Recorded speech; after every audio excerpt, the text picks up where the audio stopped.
سب سے پہلے جس بندے سے ملاقات ہوگی وہ تیری امت کا سب سے بدترین شخص ہوگا۔ حضرت موسیٰ علیہ السلام جب اگلے دن گھر سے نکلے تو آپ کی ملاقات سب سے پہلے جس شخص سے ہوئی وہ اپنے بیٹے کو کندھے پر اٹھا کر جا رہا تھا۔ حضرت موسیٰ سمجھ گیا کہ یہ میری امت کا بدترین شخص ہے۔ جب وہ شخص گزر گیا اللہ کے نبی نے ہاتھ اٹھا کر کہا یا اللہ اب مجھے میری امت کا سب سے بہترین بندہ دکھلا۔ اللہ نے فرمایا موسیٰ جب شام کو گھر واپس پلٹو گے سب سے آخر میں جس سے ملاقات ہوگی وہ تیری امت کا سب سے بہترین شخص ہوگا۔ حضرت موسیٰ جب شام کو واپس پلٹے تو سب سے آخر میں آپ کی ملاقات اسی شخص سے ہوئی جس سے آپ کی ملاقات صبح سب سے پہلے ہوئی تھی۔ حضرت موسیٰ دیکھ کر حیران ہو گئے اور سوچنے لگے اگر یہ بدترین ہے تو بہترین نہیں ہو سکتا، اگر بہترین ہے تو بدترین نہیں ہو سکتا۔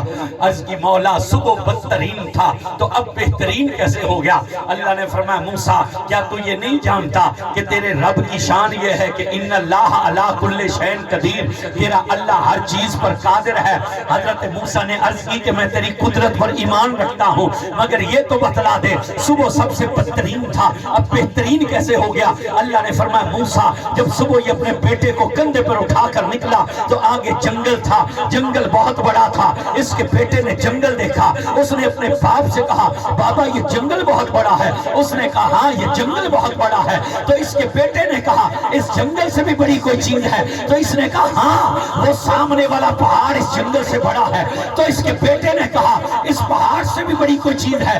اس نے کہا ہاں جس زمین پر یہ پہاڑ کھڑا ہے وہ زمین پہاڑ سے بڑی ہے۔ تو اس کے بیٹے نے پوچھا ابا اس زمین سے بھی بڑی کوئی چیز ہے؟ اس نے کہا ہاں یہ آسمان زمین سے زیادہ بڑا ہے۔ تو اس کے بیٹے نے کہا بابا اس آسمان سے بھی بڑی کوئی چیز ہے؟ تو موسیٰ اس نے کہا ہاں تیرے باپ کے گناہ آسمان سے بھی زیادہ بڑے ہیں۔ تو اس کے بیٹے نے کہا بابا تیرے گناہوں سے بھی بڑی کوئی چیز ہے؟ تو موسیٰ اس نے آسمان کی طرف نظر اٹھائی اور رویا اور کہنے لگا ہاں میرے رب کی رحمت میرے گناہوں سے بھی زیادہ بڑی ہے۔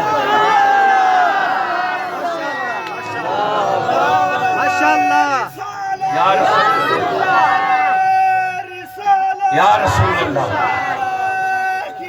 حق چاہتا مرحبا مرحبا مرحبا۔ اس نے کہا ہاں میرے رب کی رحمت میرے گناہوں سے بھی زیادہ بڑی ہے۔ موسیٰ میری غیرت نے گوارا نہ کیا ہمیں رحیم اور کریم ماننے پھر بدترین رہ جائے اس کے ایک جملے پر ہم نے اسے بدترین سے بہترین بنا دیا۔ ساری تعریفیں اس ذات کے لیے۔ آپ سبحان اللہ کہیں گے آپ کو تب بھی بخش دے گا، آپ نہ بولیں تب بھی بخش دے گا۔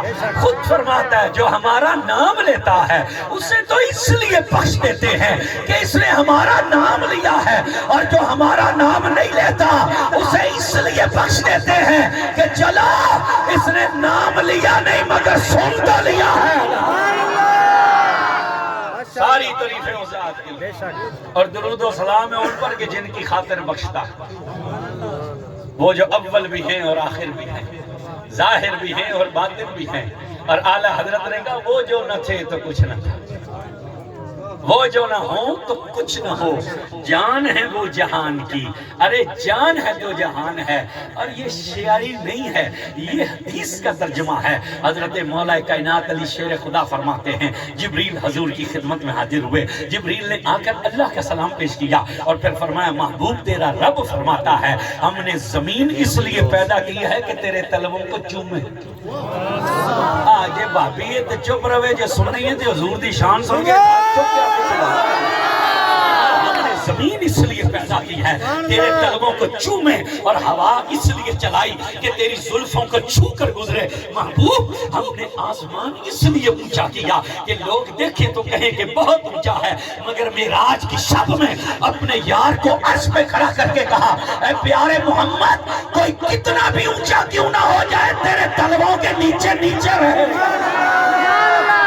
یہاں اعلیٰ حضرت کی روح تڑپی. اعلیٰ حضرت کہتے ہیں سارے اونچوں سے اونچا سمجھئے جسے, ہے اس اونچے سے اونچا ہمارا نبی, اور سارے سچوں سے سچا سمجھئے جسے, ہے اس سچے سے سچا ہمارا نبی.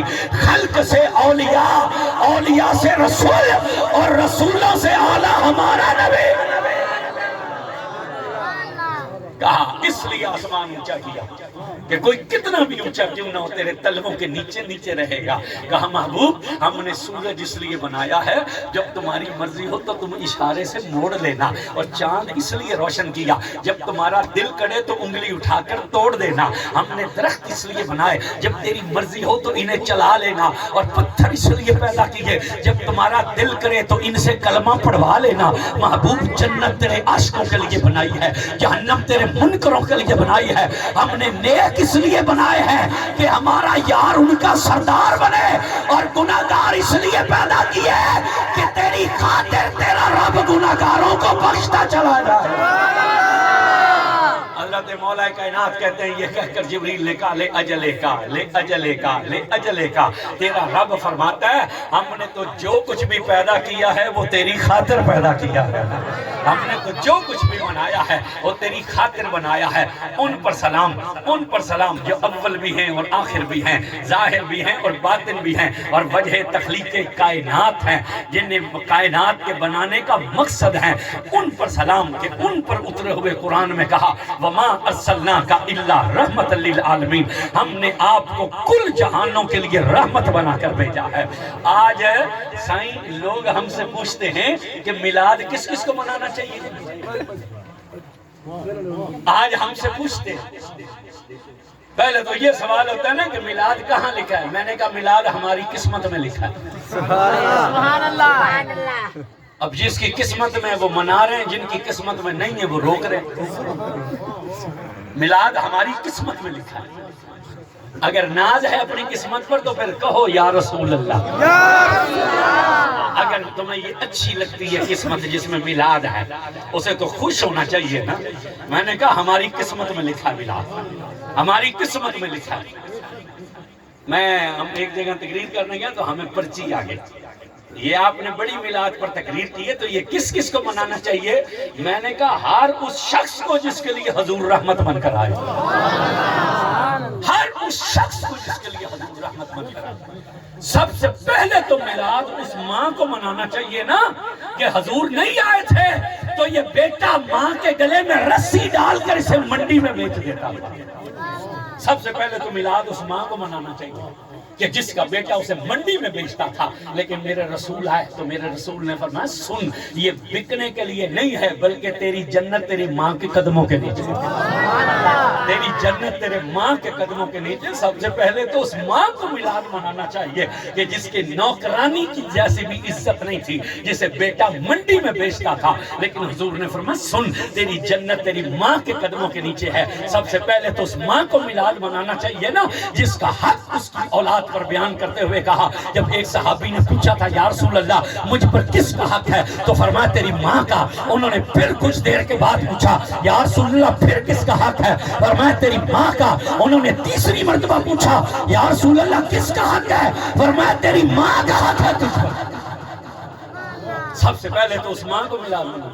ایک صحابی حضور کی خدمت میں, انہوں نے کہا یا رسول اللہ میں نے اپنی بوڑھی ماں کو اپنے کندھوں پر اٹھا کر 9 میل ان پہاڑوں پر سفر کیا ہے کہ جن پر کچا گوشت ڈالا جائے تو وہ جل کر کباب بن جاتا ہے. کیا میں نے اپنی ماں کا حق ادا کر دیا؟ حضور نے سنا تو آنکھوں میں آنسو آ گیا. حضور نے فرمایا سن, جب تیری ماں تجھے جن رہی تھی, تجھے جنتے ہوئے اسے درد ذہ کی وجہ سے جو جھٹکے لگ رہے تھے, ابھی تو تو نے اپنی ماں کے ایک جھٹکے کا بھی حق ادا نہیں کیا. سب سے پہلے تو اس ماں کو حضور کا میلاد منانا چاہیے. وہ ایک صحابی نے آ کر کہا کہ میری ماں بوڑھی ہے, میں نے کندھوں پر اٹھا کر 70 کعبے کے طواف کرائے ہیں, کیا میں نے ماں کا حق ادا کر دیا ہے؟ حضور نے فرمایا سن, جب تو چھوٹا سا تھا, تیرے گھر میں غربت تھی, ایک بستر تھا, سردیوں کی سخت رات تھی, تیری ماں نے تجھے دائیں پہلو پہ لٹایا, تو نے پیشاب کیا تو بستر ادھر سے گیلا ہو گیا, تیری ماں خود گیلے بستر پر لیٹ گئی, اس نے تجھے بائیں جانب لٹا لیا, تو نے تھوڑی دیر بعد ادھر بھی پیشاب کر دیا, سارا بستر پیشاب سے گیلا تھا, سخت سردی کی رات تھی, تیری ماں خود گیلے بستر پر لیٹ گئی, اس نے تجھے اپنے سینے پر لٹا آیا اور تجھے سردی نہ لگنے دی، ابھی تو تو نے اپنی ماں کی اس ایک رات کا بھی حق ادا نہیں کیا ہے۔ میں نے کہا اس ماں کو حضور کا میلاد منانا چاہیے جس کا حق حضور نے بیان کیا، جس کا حق بیان کیا۔ پھر اس باپ کو حضور کا میلاد منانا چاہیے کہ جس سے اس کا بیٹا ڈنڈوں سے مارا کرتا تھا۔ حضور آئے، حضور نے فرمایا سن، یہ تو جنت کے دروازوں میں سے بیچ کا دروازہ ہے۔ جنت کے 8 دروازے ہیں۔ کتنے دروازے ہیں جنت کے؟ جنتیوں بولو، جنہیں شک ہے وہ چپ رہیں، اور جنہیں یہ پک ہے کہ حضور نے ہمیں پیچھے رہنے نہیں دینا وہ بولے۔ کتنے دروازے ہیں جنت کے؟ 8۔ حضور نے فرمایا تیرا باپ جنت کے دروازوں میں سے بیچ کا دروازہ۔ مطلب کیا ہے؟ شادی پہ گئے ہوں گے کبھی آپ، جو شادی کا پنڈال ہوتا ہے اس کے 2 دروازے ہوتے ہیں۔ ایک ہوتا ہے چور دروازہ، چور دروازے سے کھانا اندر لایا جاتا ہے۔ ایک ہوتا ہے صدر دروازہ، تو اسی ہسدے والے توڑی ہوئی نہیں جدو ہو گئی پتر ہیں جی چپ ہو جا سے جی میں سٹیج والے چپ بیٹھے۔ ایک ہوتا ہے چور دروازہ جہاں سے کھانا اندر لایا جاتا ہے خاموشی سے، ایک ہوتا ہے صدر دروازہ بڑا، دلہا کو چور دروازے سے نہیں لایا جاتا، دلہا کو بڑے دروازے سے لایا جاتا ہے۔ پوری محفل کی نگاہیں اس دروازے کی طرف ہوتی ہیں، کیوں کہ وہ اس دن کا مہمان خصوصی ہوتا ہے۔ اگر ایم ایل نے بھی اس حلقے کا آ جائے نا دلہا سے پہلے، تو لڑکی کا باپ اسے کہے گا بیٹھے انتظار کریں، دلہا آئے گا تو پھر ہم آپ کو کھانا پیش کریں گے۔ جتنا بڑے سے بڑا مہمان ہو اسے دلہا سے پہلے کھانا نہیں دیا جاتا۔ ساری محفل کی نگاہیں ہوتی ہیں کہ جناب دلہا صاحب آئیں، نکاح ہو اور روٹی کھلے اور ہماری جان چھٹے۔ حضور نے فرمایا سن، تیرا باپ جنت کے دروازوں میں سے بیچ کا دروازہ ہے، یعنی دلہا اس دن کا مہمان خصوصی ہے۔ فرمایا باپ کی خدمت کر تاکہ کل قیامت کے دن جنت میں چھوٹے دروازے سے نہیں سب سے بڑے دروازے سے داخل کیا جائے، تاکہ اہل جنت کو پتا چلے صرف نمازیں پڑھ کر جنتی نہیں ہوا، باپ کو راضی کر کے جنتی ہوا۔ اس باپ کو حضور کا میلاد منانا چاہیے جس کا حق بیان کرتے ہوئے کہا یہ جنت کے دروازوں میں سے بیچ کر۔ اس باپ کو حضور کا میلاد منانا چاہیے جس کے بارے میں کہا کہ اللہ کی رضا باپ کی رضا میں، جس پر اس کا باپ راضی ہو اس پر اللہ راضی ہو۔ ایک صحابی نے پوچھا تھا آ کر حضور سے یا رسول اللہ، میں نیکیوں تو بڑی کرتا ہوں، اعمال بھی اچھے کرتا ہوں، ہر سنت پر عمل کرتا ہوں، مجھے کیسے پتا چلے اللہ مجھ پر راضی ہے؟ تو حضور نے مسکرا کر کہا تو اپنے باپ کی طرف دیکھ لے۔ نوجوان توجہ کریں، آج ہم نے گفتگو ایسی ہی کرنی ہے۔ میں کچھ میلاد بھی سمجھانا چاہتا ہوں اور کچھ آپ کی اصلاح بھی کرنا چاہتا ہوں۔ یہ نوجوان اب توجہ کریں جو باپ کو سامنے کھڑے ہو کر کہتے ہیں اچھا تو نے ہمیں پڑھایا تو کون سا احسان کیا؟ سب کے باپ پڑھاتے ہیں؟ سب کے باپ نہیں پڑھاتے۔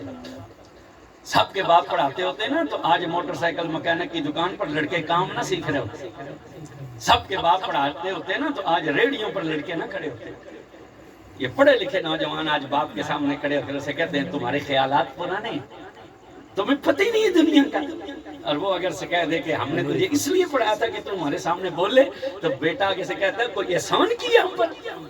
ساری دنیا اپنی اولاد کو پڑھاتی ہے۔ نہیں، یہ حضور نے فرمایا تھا کہ اگر تو دیکھنا چاہتا ہے کہ تیرا اللہ تجھ پر راضی ہے تو اپنے باپ کی طرف دیکھ، اگر تیرا باپ تجھ پر راضی ہے تو تیرا رب بھی تجھ پر راضی ہے۔ کوئی اس بندے کی نماز نہیں ہے، کوئی اس بندے کی نیکی نہیں۔ یہاں بھی اگر کوئی بیٹھا ہوا ہے جو باپ کو بھونکتا ہے اور وہ یہاں یا رسول اللہ کے نعرے لگاتا ہے، حضور کو تیرے نعرے کی ضرورت نہیں ہے، حضور کو نافرمان کے نعرے کی ضرورت نہیں ہے۔ ہر اس باپ کو حضور کا میلاد منانا چاہیے جس کا حق بیان کیا۔ ایک صحابی نے عرض کی تھی یا رسول اللہ میں نے منت مانی ہے میرا فلاں کام ہو جائے، میں کعبے کی چوکھٹ چوموں گا، جنت کی دہلیز چوموں گا۔ حضور کام ہو گیا ہے لیکن کعبہ 300 میل پر ہے، جنت 7 آسمانوں کے اوپر ہے، مسکین آدمی ہوں، میرے پاس سواری نہیں، زیادہ راہ نہیں، کعبے جا نہیں سکتا، جنت ویسی 7 آسمانوں کے اوپر ہے، کروں تو کیا کروں؟ حضور مسکرایا اپنے اوپر، میں غم نہ کر، گھر چلا جا، ماں کے قدموں کو چوم لے، کعبے کی چوکھٹ کو چوم لیا، باپ کی پیشانی کو چوم لے، گویا جنت کی دہلیز کو چوم لیا۔ میرے بھی دل میں یہ تمنا ہے کاش اس محفل میں کوئی نوجوان ایسا ہو کہ جو یہ ہاتھ کھڑا کر کے کہہ سکے ہاں میں ماں کے قدم چومتا ہوں۔ میں باپ کی پیشانی چومتا ہوں۔ حضور نے فرمایا باپ کے ماں کے قدم چوم لے گویا تو نے کعبے کی دہلیز کو چوم لیا، باپ کی پیشانی چوم لے گویا تو نے جنت کی چوکھٹ کو چوم لیا۔ صحابی رونے لگ گیا، حضور نے فرمایا اب کیوں روتے ہو؟ انہوں نے کہا منت تو پوری ہو جانی تھی لیکن میرے تو ماں باپ پردہ کر گئے ہیں۔ حضور نے فرمایا غم نہ کر، قبرستان چلا جا، باپ کی قبر کو سرانے سے چوم لے، ماں کی قبر کو پیروں کی طرف سے چوم لے۔ ہر اس ماں اور باپ کو حضور کا میلاد منانا چاہیے جس کا حق حضور نے بیان کیا۔ ہر اس بیٹی کو حضور کا میلاد منانا چاہیے جو حضور کے آنے سے پہلے زندہ دفن کر دی جاتی تھی۔ ہر اس بہن کو حضور کا میلاد منانا چاہیے جسے بوجھ سمجھا جاتا ہے۔ لیکن میرے رسول نے کہا سن، یہ بیٹی تیرے لیے زحمت بن کر نہیں آئی، یہ تو اللہ کی رحمت بن کر آئی۔ حضور نے ارشاد فرمایا جسے اللہ 3 بیٹیاں دے یا 3 بہنیں دے یا 2 بیٹیاں دے یا 2 بہنیں دے، وہ انہیں پالے پوسے جوان کرے، اچھی جگہ ان کی شادی کرے۔ حضور نے فرمایا کل قیامت کے دن وہ ہمارے اتنے نزدیک ہوگا جتنی انگلی سونگلی کے نزدیک۔ یہاں حضرت قبلہ تشریف فرمائیں، آپ تو بہت فاضل شخصیت ہے، بہت بڑے باپ کے بیٹے ہیں، آپ لوگوں کی خوش قسمتی ہے کہ حضرت سخی سرور نے حضرت اکرم شاہ جمالی رحمۃ اللہ علیہ کے باغ سے ایک گلدستہ جو ہے وہ اٹھا کر تمہارے لیے رکھ دیا ہے۔ آپ تو ساری زندگی بھی شکر ادا کرو تو ایسے عالم اور پیر نہیں ملتے۔